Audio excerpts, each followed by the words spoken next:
অনেক কিছু পড়েছেন আপনি, মুফতি হয়েছেন। মুফতি বলতে আবার লজ্জা লাগে। কত কি পড়েছেন আপনি? ভিডিও বানাচ্ছেন এভাবে?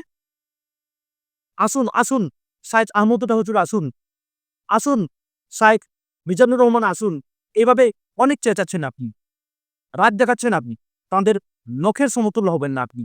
তারা এসে আপনার কি ভুল ধরিয়ে দেবেন? সামান্য এই নূর হোসেন আপনার ভুল ধরাতে সক্ষম, এটা মনে রাখবেন। আপনি কি আপনার কন্যার উপরে হাত বাড়ান না? আপনি কি আপনার কন্যাকে সান্ত্বনা দেওয়ার জন্য কাঁধে হাত দেন না? আপনি কি আপনার মায়ের গায়ে হাত দেন না? এই হাত দেওয়া মানেই খারাপ কাজের উদ্দেশ্যে হাত দেয়া হয়, এটা আপনাকে কে বলল? আমি এমন একটি বিষয় নিয়ে আলোচনা করতে চলেছি, যেটি সাম্প্রতিক এক বিখ্যাত কুলাঙ্গার মুফতি ইমরান মীর বাশির তার চ্যানেলে প্রিয় নবী সাল্লাল্লাহু আলাইহি ওয়াসাল্লামের চরিত্রের উপরে দাগ এনেছেন। হ্যাঁ, কুলাঙ্গার বলছি এই কারণেই যে তার এত বড় স্পর্ধা কি করে হয় যে প্রিয় নবী সাল্লাল্লাহু আলাইহি ওয়াসাল্লামের উপরে এইভাবে কুরুচিকর মন্তব্য করে, অশ্লীল গালাগালি করে নবী পাক সাল্লাল্লাহু আলাইহি ওয়াসাল্লামের চরিত্রে আঘাত এনেছেন। তিনি যে ভিডিওতে নবীজি সাল্লাল্লাহু আলাইহি ওয়াসাল্লামের চরিত্রের উপরে বিভিন্ন রকম অশ্লীল ভাষা প্রয়োগ করে ভিডিও বানিয়েছিলেন, সেটি ভিডিওর সাইটে দেয়া হয়েছে, তা আপনারা দেখে নিতে পারেন। তার সে ভিডিওগুলো কিভাবে জ্বালা সৃষ্টি করে, হ্যাঁ, অবশ্যই জ্বালা সৃষ্টি করে।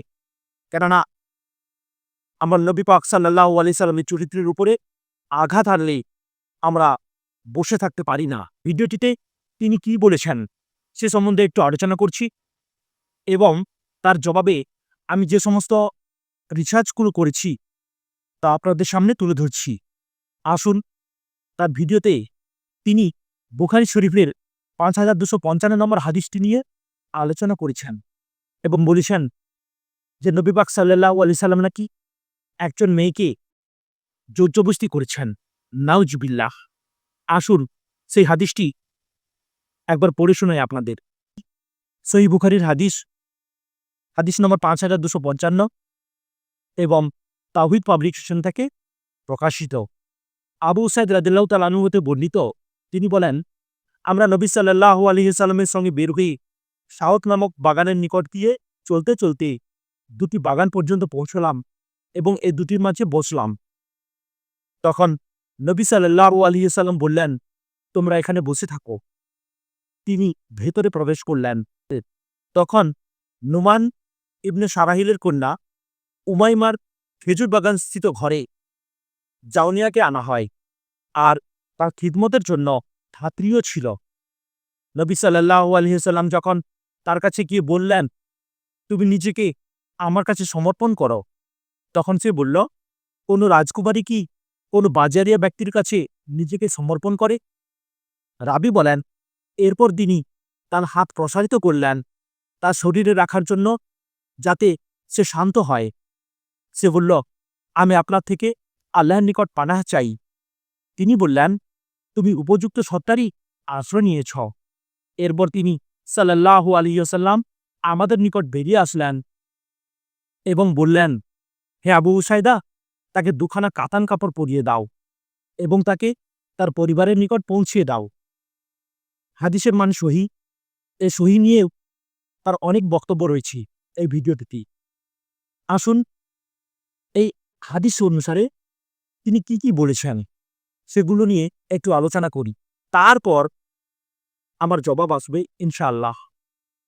দেখুন, এখানে যে একটা কথা বলা আছে যে নবী পাক সাল্লাল্লাহু আলাইহি সাল্লাম সেখানে প্রবেশ করলেন এবং গিয়ে জাউনিয়াকে বলেন যে তুমি নিজেকে আমার কাছে সমর্পণ করো। এই কথার ভিত্তি করে ভিডিওটিতে অনেক কিছু বলা হয়েছে যে নিজেকে আমার কাছে সমর্পণ করো কেন বলবে। তিনি বলেছেন যে নিজেকে আমার কাছে সমর্পণ করো মানে এই কথাই বলা হয়েছে যে তোমার দেহ আমাকে দাও। নাউজুবিল্লাহ। এখানে একটা বোঝার বিষয় আছে যে মেয়েটি একা ছিল না, তার সাথে ছিল কে? তার ধাত্রী। এখানে একদম স্পষ্ট করে বলা হয়েছে, আর তার খিদমতের জন্য তার সাথে তার ধাত্রীও ছিল। একজন ধাত্রী থাকা অবস্থায় মেয়েটিকে নবী পাক সাল্লাল্লাহু আলাইহি ওয়াসাল্লাম কি করে তার দেহ চাইতে পারেন? প্রশ্ন আসে, তাই না? আসলে তিনি এই কথার মারফতে এটাই বলতে বোঝাচ্ছেন, অবশ্য আমি পরের হাদিসগুলো জবাবগুলোতে আমি বলবো এবং আমি যে সমস্ত জিনিস থেকে কালেক্ট করেছি সেগুলোও আপনার কাছে শেয়ার করব, আপনাদের কাছে শেয়ার করব। তিনি আসলে বলতে চেয়েছিলেন যে, আমার কাছে তুমি সমর্পণ করো, মানে আমি তোমাকে বিবাহের প্রস্তাব দিচ্ছি, সেই বিবাহ তুমি গ্রহণ করো। ঠিক এরকমই হচ্ছে না? একজন ধাত্রী দাঁড়িয়ে আছেন, সেখানে মেয়েটিকে এভাবে বলছেন। তো ঠিক মেয়ে দেখার মতো বিষয়টা হচ্ছে না? বিয়ের প্রস্তাব দেওয়া হচ্ছে না? নাকি জোর-জবরদস্তি করা হচ্ছে? ২ নম্বর পয়েন্ট, মেয়েটি বলল কি? তখন সে বলল, "কোন রাজকুমারী কি কোন বাজারিয়া ব্যক্তির কাছে নিজেকে সমর্পণ করে?" এক্ষেত্রে একটা কথা উল্লেখ করা যায়, মেয়েটি এই বাজারিয়া ব্যক্তি কথাটা বলেছে নাকি কোন সাধারণ ব্যক্তির কথা বলেছে, সেটা পরে আসছি। মানে আমার ট্রান্সলেশন গুলো আপনারা দেখবেন। তো বাজারিয়া বলুক কিংবা সাধারণই বলুক, বলতেই পারে। কেন? কেননা মেয়েটি ছিল একজন মুশরিক দলপতির কন্যা। মুশরিকরা নবী পাক সাল্লাল্লাহু আলাইহি ওয়াসাল্লামকে কি সম্মান দিয়ে কথা বলবে? নবী পাক সাল্লাল্লাহু আলাইহি সাল্লামকে মেয়েটি ঠিকমতো চিনত না। তাই তো সে তার বিয়ের প্রস্তাবে রাজি হয়নি এবং সে বলল, "আমি একজন রাজকুমারী।" কেন রাজকুমারী বলল? কেননা সে ছিল এক গোত্রপতির কন্যা। তখনকার জামানায় কোন গোত্রপতির কন্যা হওয়া মানেই সে নিজেকে রাজকুমারী মনে করত। শুধু তাই নয়, তার সমস্ত গোত্রটি তাকে রাজকুমারী বলত। তাই তার অহংকারবশত সে বলছে, "আমি একজন রাজকুমারী, আর তুমি তো একজন সাধারণ ব্যক্তি।" এই সাধারণ ব্যক্তি কথাটা বলেছে বলে এখানে ট্রান্সলেশনে বাজারিয়া ব্যক্তি বলা হয়েছে। বাজারিয়া ব্যক্তি বা সাধারণ ব্যক্তি মানে এই নয় যে নবী পাক সাল্লাল্লাহু আলাইহি সাল্লাম এই বাজারিয়া ব্যক্তি বা সাধারণ ব্যক্তি ছিল। একটা উদাহরণ দিলে আপনারা বুঝতে পারবেন যে মুফতি ইমরান বিন বসির এই বাজারিয়া ব্যক্তি বা সাধারণ ব্যক্তি কথাটাকে নিয়ে এত খিল্লি উড়াচ্ছেন, তাকে যদি প্রশ্ন করা যায় যে আবু জেহেল তো নবী পাক সাল্লাল্লাহু আলাইহি সাল্লামকে বলেছিল পাগল। মক্কার মুশরিকরা নবী পাক সাল্লাল্লাহু আলাইহি সাল্লামকে বলেছিল জাদুকর। আপনাকে একটা ভালো কথা বলছি, পরের ভিডিওতে নবী পাক সাল্লাল্লাহু আলাইহি সাল্লামকে একজন পাগল, একজন জাদুকর নিয়ে ভিডিও বানিয়ে নি। মানে সাধারণ কমন সেন্স বলতেও আপনার কোনো কিছু নেই। আপনি বলছেন না যে আমার রাতে ঘুম হয় না, ঘুম হয় না। আসলে কি জানেন? আপনার মাথায় না ডিস্টার্ব আছে। আপনার মাথার তারগুলো কেটে আছে। জোড়া লাগানোর চেষ্টা করুন। নবী পাক সাল্লাল্লাহু আলাইহি সাল্লামকে বাজারে ব্যক্তি কেন? অনেক কিছুই কথা বলেছি। কেউ বলেছে পাগল, কেউ বলেছে জাদুকর, কেউ অমুক, অমুক, হ্যান-ত্যান এমন অনেক কিছু বলেছি। শত্রুরা তো অনেক কিছু বলবে। সে সমস্ত কথাগুলোকে তুলে ধরলে কি আর নবী পাক সাল্লাল্লাহু আলাইহি সাল্লাম কি সেই পর্যায়ে পড়ে? আপনাকে কি আপনার শত্রুরা বিভিন্ন গালিগালাজ করে না? তাহলে কি আপনি কি সেই গালিগালাজের অন্তর্ভুক্ত? আপনাকে কেউ শুয়োরের বাচ্চা বলে না? তাহলে কি আপনি সত্যি, সত্যি শুয়োরের বাচ্চা? শত্রুদের কাছ থেকে পাওয়া শব্দগুলো নিয়ে নবী পাক সাল্লাল্লাহু আলাইহি সাল্লামের চরিত্রের উপরে এভাবে আঘাত হানছেন। আপনার কি এতটুকু কমন সেন্স নেই? মেয়েটি একজন মুশরিকের কন্যা, একজন ইহুদির কন্যা, অমুসলিমের কন্যা। সে নবী পাক সাল্লাল্লাহু আলাইহি সাল্লামকে তো বলছে বাজারে ব্যক্তি, সাধারণ ব্যক্তি। তো এটা বলার কি আছে ভাই? এরপরে তার আপত্তিগুলো কি আছে সেটা নিয়ে আলোচনা করছি। এরপর তিনি তার হাত প্রসারিত করলেন তার শরীরে রাখার জন্য, যাতে সে শান্ত হয়। এখানে একবার স্পষ্ট বলে দিয়েছে যে যাতে সে শান্ত হয় সেজন্য হাত বাড়ালেন। মেয়েটি রেগে গেছে, মেয়েটি বিবাহ করতে চায় না। আর সেই মুহূর্তে নবীজি যখন হাত বাড়ালেন যে শান্ত হও, কেননা শান্ত হওয়ার জন্যই হাত বাড়ানো হয়েছে, একথা বলা হয়েছে। আর সেই কথাটাকে নিয়ে, সেই ওয়ার্ডগুলোকে নিয়ে আপনি কি করছেন? না হাত বাড়াচ্ছেন খারাপ কাজের উদ্দেশ্যে। নাউজুবিল্লাহ! একজন ধাত্রী সামনে দাঁড়িয়ে আছেন আর আপনি বলছেন খারাপ কাজের উদ্দেশ্যে হাত বাড়াচ্ছি। ঠিক আছে, আপনি কি আপনার কন্যার উপরে হাত বাড়ান না? আপনি কি আপনার কন্যাকে সান্ত্বনা দেওয়ার জন্য কাঁধে হাত দেন না? আপনি কি আপনার মায়ের গায়ে হাত দেন না? এই হাত দেওয়া মানেই খারাপ কাজের উদ্দেশ্যে হাত দেয়া হয়, এটা আপনাকে কে বলল? অনেক কিছু পড়েছেন আপনি। মুফতি হয়েছেন। মুফতি বলতে আবার লজ্জা লাগে। কত কি পড়েছেন আপনি? ভিডিও বানাচ্ছেন এভাবে? আসুন, আসুন, শায়েখ আহমদুল্লাহ হুজুর আসুন। আসুন, শায়েখ মিজানুর রহমান আসুন। এভাবে অনেক চেঁচাচ্ছেন আপনি। রাগ দেখাচ্ছেন আপনি। তাঁদের নখের সমতুল্য হবেন না আপনি। তারা এসে আপনার কি ভুল ধরিয়ে দেবেন? সামান্য এই নূর হোসেন আপনার ভুল ধরাতে সক্ষম। এটা মনে রাখবেন। আপনি নামেই মুফতি হয়েছেন। সাধারণ কথাগুলোকে নিয়ে এভাবে অসাধারণ করে তুলছেন। লজ্জা লাগে না আপনার? সে বলল, অর্থাৎ মেয়েটি বলল, "আমি আপনার থেকে আল্লাহর নিকট পানাহ চাই।" হ্যাঁ, বলবেই তো। কেননা সে পছন্দ করে না। সে জানে না যে ইনি একজন মহান ব্যক্তি, নবী। সে যেন একজন সাধারণ ব্যক্তি। সে রেগেমেগে আছে, বিয়ে করবে না। আর তার দিকে হাত যখন প্রসারিত করছে যে সান্ত্বনা দেওয়ার জন্য, সে ভাবছে অন্য কিছু। ঠিক যেমন আপনি ভাবছেন। তার মানে সে একজন মুশরিক ছিল, আর আপনি তার ডবল হয়ে গেছেন। আপনি মুশরিক, আপনাকে মুশরিকও বলা যাবে না। তারও উপরে যদি কিছু হয় সেটাই। সে তখন কি বলছে? "আমি আল্লাহর কাছে পানাহ চাই আপনার থেকেই।" তখন নবীজি সাল্লাল্লাহু আলাইহি সাল্লাম কি বললেন জানেন? তিনি বললেন, "বাহ! বেশ ভালো কথা তো। তুমি যার কাছে পানাহ চেয়েছ, সঠিক লোকের কাছেই পানাহ চেয়েছ। আল্লাহর কাছে পানাহ চেয়েছ মুক্তির জন্য। সে ভুলভাবেই হোক আর ঠিকভাবেই হোক। তুমি এমন এক সত্তার কাছে পানাহ চেয়েছ, যে সত্তা তোমাকে পানাহ দেবেই।" নবীজি সাল্লাল্লাহু আলাইহি সাল্লাম সঙ্গে, সঙ্গে উঠে গেলেন এবং তার এক সাহাবীকে ডেকে বললেন, "হে আবু সাঈদ, তাকে দুখানা কাতান কাপড় পরিয়ে দাও এবং তাকে তার পরিবারের নিকট পৌঁছিয়ে দাও।" এই তাকে দুখানা কাতান কাপড় পরিয়ে দাও কথাটা নিয়ে অনেক খিল্লি করেছেন ভিডিওটিতে। কেন কাপড় পরাতে বলেছে? নিশ্চয়ই উলঙ্গ ছিল। উলঙ্গ ছিল মানে নিশ্চয়ই এটা ওটা করেছে। ওই যে বললাম, কমন সেন্সের আপনার অভাব আছে। একটা উদাহরণ দিই। আপনার বাড়িতে যদি কোনো আত্মীয়স্বজন আসেন, নতুন আত্মীয়স্বজন, নতুন বলতে একেবারে বিয়ের পর যদি হয়ে থাকে তাহলে আরো ভালো। যেমন নতুন শ্বশুর-শাশুড়ি এসেছেন, শালা শালি এসেছেন, তাহলে আপনি তাকে কাপড় দেন, তাই না? অবশ্য কাপড় পরিয়ে দেন না, কাপড় দেন। কিন্তু আপনি দেখবেন যে আপনার ঘরে কিংবা ওদের ঘরে, মানে যাদের কাছে কাপড় দিয়েছে, একটা কথা আলোচনা হয়, "কিরে, তোরা যে নতুন গেলি, তোদেরকে কাপড় পরিয়েছে?" এই যে কাপড় পরিয়েছে, কথাগুলো কি তাহলে ভুল বলা হয়?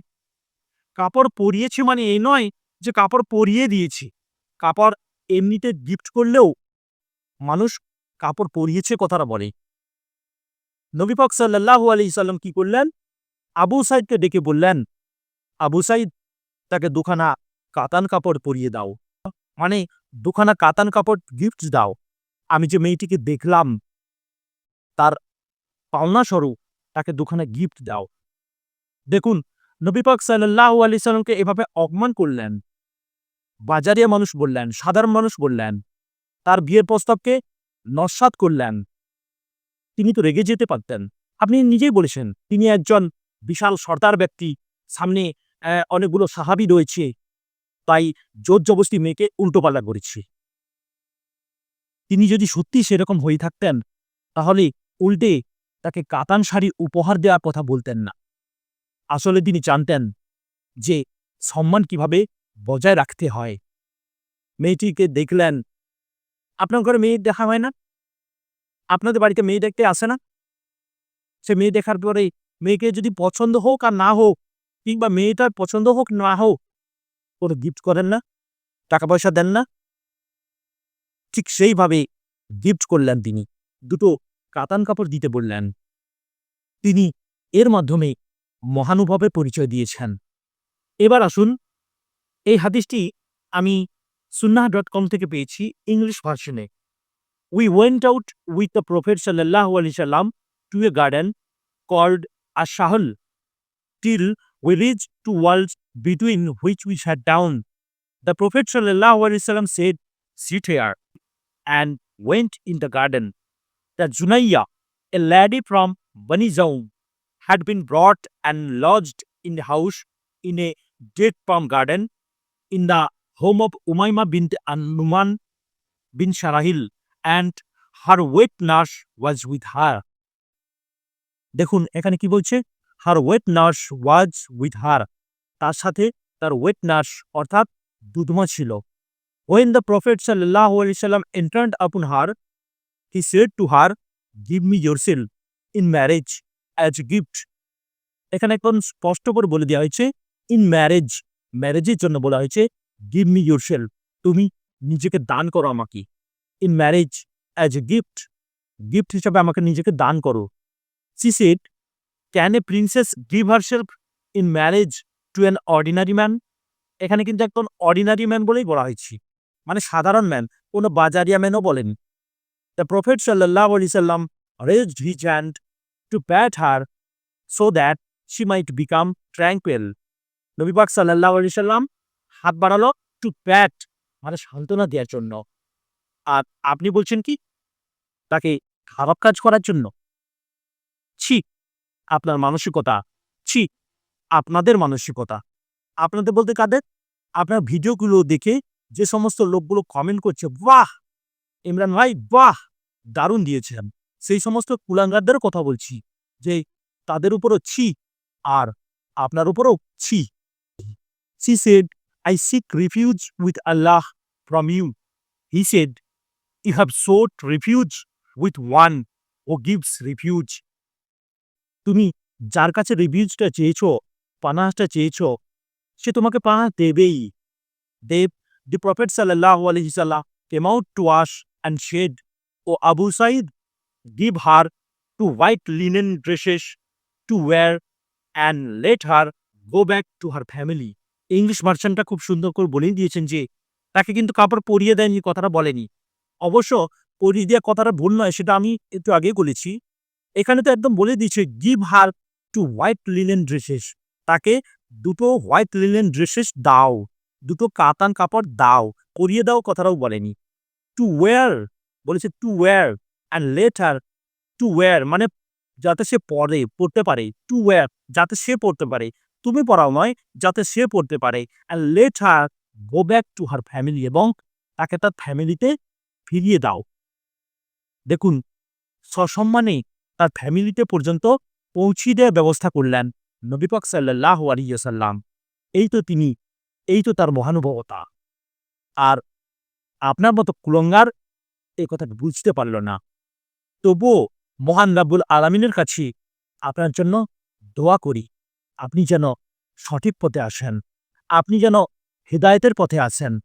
আর আপনার সাথে আপনার যে সমস্ত দলবলগুলো রয়েছেন তাদের উপরে দোয়া করি, যাতে তারা সঠিক কথাটা বুঝতে পারেন এবং ইসলাম নিয়ে এভাবে খিল্লি করা বন্ধ করেন। আমিন।